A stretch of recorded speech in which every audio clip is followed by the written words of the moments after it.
प्रारब्ध के क्षण करने का उपाय बतलाना। मैं तीसरे पहर गोस्वामी जी के पास गया। एकांत पाकर मैंने पूछा, स्वप्न देखा था कि आपने मुझसे एक नाम का जप करने को कहा है। गोस्वामी जी ने कहा, हाँ, उस नाम का भी जप किया करो, लाभ होगा। आज शनिवार था, इसलिए बहुत लोग आए। प्रारब्ध और पौरुष के संबंध में बहुत बातें हुई। गोस्वामी जी ने कहा, संसार में सभी प्रारब्ध के अधीन हैं। कोई कितनी ही चेष्टा क्यों ना करे, प्रारब्ध कार्य की गति को कोई रोक ना सकेगा। पौरुष के द्वारा प्रारब्ध पर आधिपत्य जमाना असंभव है। पुरस्कार से मनुष्य का सामयिक लाभ हो सकता है सही, किंतु वह बहुत समय तक नहीं टिक सकता। ब्रह्मचारी जी पुरस्कार के प्रभाव से प्रारब्ध कर्म को लांघकर साधन की चौथी अवस्था को भी पार कर चुके थे। अंत में निर्विकल्प समाधि स्थान में पहुंचकर फिर वापस लौट आए। फिर वे बहुत समय तक नाश्ता करके खेत निराते और सुअर भगाते रहे। बिना अवस्था में पड़े ये बातें समझ में नहीं आती। प्रारब्ध के हाथ से छुटकारा पाने के दो उपाय शास्त्र ने बतलाए हैं, विचार और अजपा साधन। जब जो कुछ करो विष्णु भगवान के प्रीत्यर्थ करो। उठना बैठना, नहाना धोना आदि सभी काम कामना छोड़कर अथवा विष्णु भगवान के प्रीत्यर्थ किए जाए तो फिर जल्दी प्रारब्ध कर्म बेबाक हो जाता है और श्वास प्रश्वास के साथ नाम का जप करते रहने से यह काम और भी आसानी से हो जाता है। गोस्वामी जी की बातों का अर्थ मेरी समझ में ना आया। प्रयोजन होने से लाचार होकर प्रतिदिन जितना काम काज करता हूं उसमें निष्काम भाव किस प्रकार ले आऊं और यह किस तरह समझूं कि पेशाब करना, नहाना, भोजन करना आदि जो बाहरी काम करता हूं उन्हें साधन भजन की तरह भगवत प्रीत्यर्थ कर रहा हूं। श्वास प्रश्वास के साथ साथ तो 10 मिनट तक भी नाम का जप नहीं कर सकता, घबरा जाता हूं और लगातार श्वास प्रश्वास के साथ नाम का जप करूंगा ही किस प्रकार। अब तो जान पड़ता है कि यह साधन लेकर ही मैंने भूल की है। नरेंद्र बाबू का असांप्रदायिक उपदेश। गोस्वामी जी आज शिष्यों समेत ब्रह्म समाज मंदिर में गए। गोस्वामी जी को देखकर ब्रह्म समाजी लोग बहुत ही आनंदित हुए। बड़े उत्साह के साथ संकीर्तन होने लगा। भाव की उमंग बढ़ गई। गोस्वामी जी के कुछ शिष्य बहुत ही मस्त हो गए। उनकी दशा देखकर सभी लोग आश्चर्य के साथ देखते रह गए। भाव में उन्मत्त होकर श्रीधर वह देखो कहकर ऊपर की ओर हाथ उठाए हुए कूदने लगे। सभी लोग बड़े आग्रह से श्रीधर की ओर देखने लगे। इसी समय ब्रह्म समाजी श्रीयुत चंडी चरण कुशारी 2-4 छलांगों में श्रीधर के सामने आए और चिल्ला चिल्ला कर कहने लगे कि वह देखो क्या है। कहो ब्रह्म जगन्नमय है। प्रचारक श्रीयुत नगेंद्रनाथ चट्टोपाध्याय जी ने वेदी का कार्य करके उपदेश दिया। उन्होंने तेजपूर्ण वाक्यों में मर्म स्पर्शी भाषा द्वारा बड़े जोरों से कहा, उपासना चाहे साकार की करो चाहे निराकार की, यही देखना कि अपने इष्ट देव को सच्ची व्याकुलता के साथ बुला रहे हो या नहीं। आज इस ढंग का उपदेश सुनकर ब्रह्म समाजी लोग बहुत ही चिढ़ गए। बहुतों ने कहा, आज समाज में गोस्वामी जी के उपस्थित रहने से ही नगेंद्र बाबू के मुंह से इस ढंग का उपदेश निकल पड़ा है। सत्यनिष्ठा का उपदेश। 3 दिन से आज लगातार ऐसा लगता था कि बड़े दादा की छोटी लड़की प्रिय बाला पानी में डूबकर मर गई है। समय समय पर उसकी लाश कल्पना द्वारा अपने आप देख पड़ती है। आज खबर मिली कि सचमुच यह दुर्घटना हुई है। मन में बड़ा कष्ट हुआ। मेरी दूसरी भतीजी सरयू निरी बच्ची है। घटना से 2 दिन पहले वैसा स्वप्न देखकर वह चिल्ला उठी थी। ऐसा क्यों होता है? इससे मालूम होता है कि प्रारब्ध कुछ हो भी सकता है। बड़ी मुश्किल में पड़ा। भीतर अदम्य काम की उत्तेजना है और बाहर एक के बाद एक भीषण प्रलोभन है। ऐसी हालत में क्या करूं? तय किया कि व्यभिचार करके काम के वेग को शांत करूंगा। अब व्यवस्था लेने के लिए गोस्वामी जी के पास पहुंचा। मुझे बैठे थोड़ी ही देर हुई थी कि वे बिना पूछे ताछे अपने आप कहने लगे, उपदेश सुनने से क्या होगा? सिर्फ सुनकर चल देने से कुछ नहीं होता, उसे जीवन में परिणत करना चाहिए। इच्छा करने से ही सभी उपदेशों के अनुसार नहीं चला जा सकता, यह सच है। भले बनने की इच्छा बहुतों को है, उसके लिए वे कोशिश भी करते हैं, किंतु उनको सफलता नहीं होती। यह बिल्कुल सत्य है कि सभी रिपुओं पर सबका एक सा आधिपत्य नहीं है, किंतु लोग कहना चाहें तो सच बात अवश्य कह सकते हैं। लेकिन यह कौन करता है? सच्ची बात, सच्चे बर्ताव और सत्य ही सोचने विचारने की सबको आवश्यकता है। इन तीनों का अभ्यास हो जाए तो फिर और बहुत उत्पात नहीं रहता।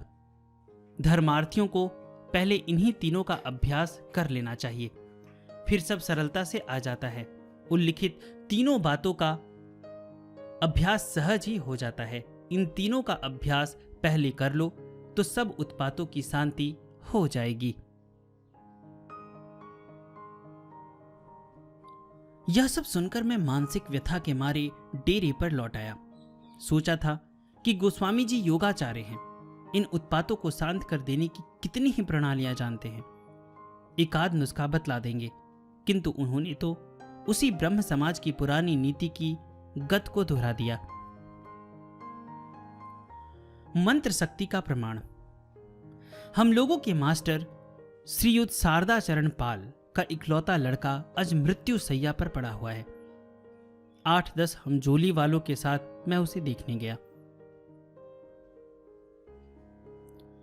वहां पर बैठे थोड़ी देर हुई थी कि एक साधु वेशधारी ब्राह्मण ने अकस्मात उस स्थान में आकर कहा, ऊपरी उपद्रव से आपका एक लड़का मर रहा है, आप चाहे तो मैं एक कवच दूं, लड़का अच्छा हो जाएगा। दैव बल से मैं इस कवच को बना दूंगा, आपको कुछ ज्यादा खर्च वर्च नहीं देना। एक यज्ञ करने के लिए थोड़ा सा खर्च चाहिए। मास्टर साहब हैं बहुत ही कट्टर ब्रह्म समाजी। उन्होंने ठहाका मारकर हंसने के बाद कहा, कवच अवच की जरूरत नहीं है, दैव एव को मैं नहीं मानता। अरे भाई, यज्ञ क्या है? हां, कुछ दवा मालूम हो तो दे दो। और बातों पर मुझे विश्वास नहीं है। हम सभी लोग ब्रह्म समाज के हैं। सोचा एक खासी करामात दिखाने वाला आ गया है। मैंने पूछा, महाराज, दैव बल से हम लोगों को कुछ करामात दिखा सकते हो? साधु वेशधारी ने कहा, हां हां, बच्चे का भारी संकट देखकर मैं कवच देना चाहता था। उसे लेना न लेना आपकी मर्जी पर है, इसमें मेरा कुछ स्वार्थ नहीं है। कुछ करामात दिखलाने के लिए मैं साधु के पीछे पड़ गया। कुछ लोग मजाक भी करने लगे। अंत में ब्राह्मण ने कहा, अच्छा बतलाइए, आप लोग क्या चाहते हैं? हम सभी ने कहा, दैव बल से खाने के लिए कुछ मिठाइयां मंगवा दीजिए। ब्राह्मण ने कहा, लोटे भर शुद्ध जल दीजिए और कमरे को साफ करा दीजिए। मंत्र पढ़कर मैं जब आओ आओ कहूंगा तब उस जल को कमरे में छिड़क दीजिएगा। हम लोगों ने तुरंत ही कमरे को झाड़ बुहार कर साफ कर दिया। ब्राह्मण को अपने ही यहाँ की धोती पहना दी और कमरे के बीच में भरा हुआ लोटा रखकर हम 10-12 लड़के उस ब्राह्मण के चारों ओर खड़े होकर बड़ी सावधानी से उसके हाथ मुंह हिलाने डुलाने के ऊपर कड़ी नजर रखने लगे। कोई 3 या 3:30 बजे का समय होगा। ब्राह्मण देवता पहले तो जनेऊ को पकड़कर एकाग्र मन से जप करने लगे। थोड़ी ही देर में वे एकदम खड़े होकर थरथर कांपने लगे। अब उन्होंने ऊपर की ओर दोनों हाथ उठाकर कई बार इस तरह आओ आओ कहा, मानो किसी को बुलाया हो। हम लोगों ने तुरंत ही उस लोटे का पानी कमरे भर में छिड़क दिया। अब ब्राह्मण ने आकाश की ओर से बहुत बड़ा कोई 2 सेर का एक मिस्री का डला झेल कर हम लोगों के पास फेंक दिया। इतनी चौकस निगरानी करते रहने पर भी हम लोग कुछ भी मालूम न कर सके कि इतना बड़ा मिस्री का डला कहां से किस तरह आ गया। किंतु इतने पर भी मास्टर साहब को विश्वास ना हुआ। उन्होंने साफ साफ कह दिया, यज्ञ व्यज्ञ तो कुसंस्कार है, मुझे कवच की जरूरत नहीं। साधु जी वहां से चले गए। इसके आधे घंटे भर बाद ही वह लड़का मर गया। मास्टर साहब के विवेक बल की क्या प्रशंसा की जाए। ऐसे संकट के समय भी उन्होंने अपनी धारणा और मत के विरुद्ध कुसंस्कार को सहारा नहीं दिया। हम लोगों के लिए यह खासा उदाहरण है। मैंने डेरे पर आकर थोड़ी सी मिश्री सीसी में भरकर रख ली है। देखूंगा इसमें कुछ अदल बदल होता है या नहीं। भोजन के संबंध में उपदेश, आनुषंगिक बातें। मैं दोपहर को गोस्वामी जी के यहां गया। एकांत में अवसर पाकर मैंने कहा, साधन के समय जो जो दर्शन होते थे उनमें से अब कुछ भी नहीं होता है। गोस्वामी जी ने कहा, क्यों नहीं होता? क्या किसी प्रकार का अनियम हो गया है? उनकी यह बात सुनते ही याद आ गया, जिस अनियम और उपद्रव की बदौलत दर्शन बंद हो गए हैं उसे मैं बखूबी जानता हूं। उत्तेजना ही तो उसकी जड़ है। आखिर यह उत्तेजना क्यों होती है? उसका भीतर भेद जानने के लिए मैं डरते डरते कहा, अनियम तो बहुत से होते हैं, समझ में नहीं आता कि दर्शन होना किस अनियम से बंद हो गया है। गोस्वामी जी ने कहा, बहुत से अनियमों से वैसा हो जाता है। खान पान में अनियम होने से भी दर्शन होना रुक जाता है। मैंने कहा, मछली मांस तो मैं कभी खाता ही नहीं और जूठा मीठा खाने की भी संभावना नहीं है। गोस्वामी जी ने कहा, यही कहने से थोड़ी हो जाता है। जिस पर किसी का जी लगा हुआ है, किसी का लोभ है, ऐसी चीज उसे दिए बिना खा लेने से अनिष्ट होता है। किसी तमोगुणी व्यक्ति के साथ एक आसन पर बैठकर भोजन करने से भी अनिष्ट होता है। यहां तक कि एक जगह बैठकर खाने से भी हानि होती है। भोजन की वस्तु पर तमोगुणी की दृष्टि पड़ जाए तो इससे भी नुकसान होता है। इन मामलों में जब तुम्हारी दृष्टि खुल जाएगी तब साफ साफ देखोगे कि वैसे लोगों की नजर पड़ते ही भोजन की वस्तु में कीटाणु ही कीटाणु हो जाते हैं। पहले हम स्वयं न तो इन बातों को समझते थे और न मानते ही थे, किंतु प्रत्यक्ष देख लेने पर अब अविश्वास किस तरह करे। भोजन की वस्तु को यदि लोग छू ले अथवा देख ले तो इससे बड़ी हानि होती है। अब तक बहुतेरे ब्राह्मण दरवाजा बंद करके भोजन करते हैं, इसलिए देवता को नैवेद्य भी किवाड़े बंद करके ही लगाया जाता है। भोजन की सामग्री पर तमोगुणी व्यक्ति की नजर पड़ जाए तो वह नैवेद्य के लायक नहीं रहती, खराब हो जाती है। इसलिए दरवाजे को बंद करके ही नैवेद्य बनाने की रीति है।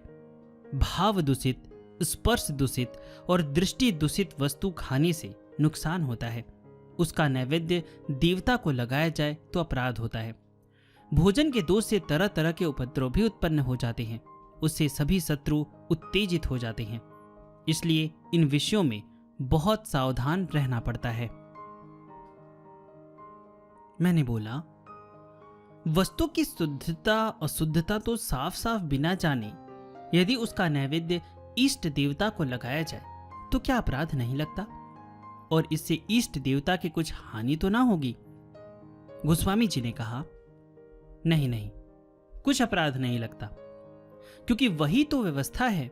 हां, वैसा न करने से बचने का कुछ उपाय नहीं है। इष्ट देवता की भी कुछ हानि नहीं होती। रीति के अनुसार नैवेद्य लगाने से इष्ट देव समझ लेते हैं, सावधान भी हो जाते हैं, उससे किसी का अनिष्ट नहीं होता। मैंने बोला, इष्ट देवता की कृपा से भोजन की सामग्री शोधित हो जाने पर भी तो दोबारा दूषित हो सकती है। इसलिए मैं प्रत्येक ग्रास का नैवेद्य लगाता जाता हूं। उच्छिष्ट वस्तु का बारंबार नैवेद्य लगाने से इष्ट देवता का कुछ अनिष्ट तो नहीं होता? गोस्वामी जी ने कहा, नहीं, कुछ नहीं होता। ऐसा ही करना चाहिए। इसीलिए तो भोजन करते समय बहुत से ब्राह्मण बातचीत नहीं करते, मौन रहते हैं। देश में बहुत से ब्राह्मणों के बीच इस समय भी यह नियम प्रचलित है। पहले ऋषियों ने इन बातों को खूब आवश्यक समझ लिया था। इसी से हमारे भले के लिए वे इनको शास्त्र आदि में लिख गए हैं। बहुत तपस्या करके जिन महासत्य भ्रम रहित विषयों का उन्होंने आविष्कार किया था, उसके तत्व को बिना समझे बूझे एकदम कुसंस्कार कहकर उड़ा देना ठीक नहीं है। ऋषियों ने सत्य समझकर जिसको प्रत्यक्ष कर लिया था, उसी को हमारे कल्याण के लिए वे छोड़ गए हैं। कुछ झूठी बातों को लिख जाने में उनका तो रत्ती भर भी स्वार्थ न था। हम लोग वास्तविक धर्म को प्राप्त करें, इसी के लिए वे शास्त्र आदि लिख गए हैं। जो सत्य समझो उसी को किए जाओ। सभी नियमों का प्रतिपालन तुम इस समय न कर सकोगे, इसलिए जितना बन जाए उतना करते जाओ, इसी से बहुत लाभ होगा। सभी नियमों का पालन करना सहज काम होता, तब तो सभी लोग बड़ी आसानी से सिद्धि प्राप्त कर लेते। भोजन सबसे बढ़कर भजन है। रीति के अनुसार भोजन करने लगने पर सब कुछ हो जाता है, फिर और कुछ नहीं करना पड़ता। सो तो कोई कुछ करता नहीं, जानता तक नहीं। भोजन के संबंध में अनेक प्रकार के अनियम होते रहते हैं, इससे बड़ा अनिष्ट होता है। इस समय जो बन जाए वही करते जाओ, धीरे धीरे सब बातें मालूम हो जाएगी, करने भी लगोगे। अगर आपने इससे पहले के ऑडियोज नहीं सुने हैं तो उसका लिंक डिस्क्रिप्शन में दिया गया है, आप उसे अवश्य सुनिएगा। और श्री वार्दी ब्रह्मचारी जी की कंप्लीट ऑडियो बुक हिंदी में हम बना रहे हैं, तो उसमें थोड़ा सा टाइम लगेगा। तो अगर आप लोग उनकी पूरी जीवनी सुनना चाहते हैं तो डिस्क्रिप्शन में हमारा व्हाट्सएप का नंबर दिया गया है, आप हमें व्हाट्सएप कर सकते हैं। एक छोटी सी पारिश्रमिक आपको देनी होगी, उसके बाद यह ऑडियो बुक आपको उपलब्ध करा दिया जाएगा।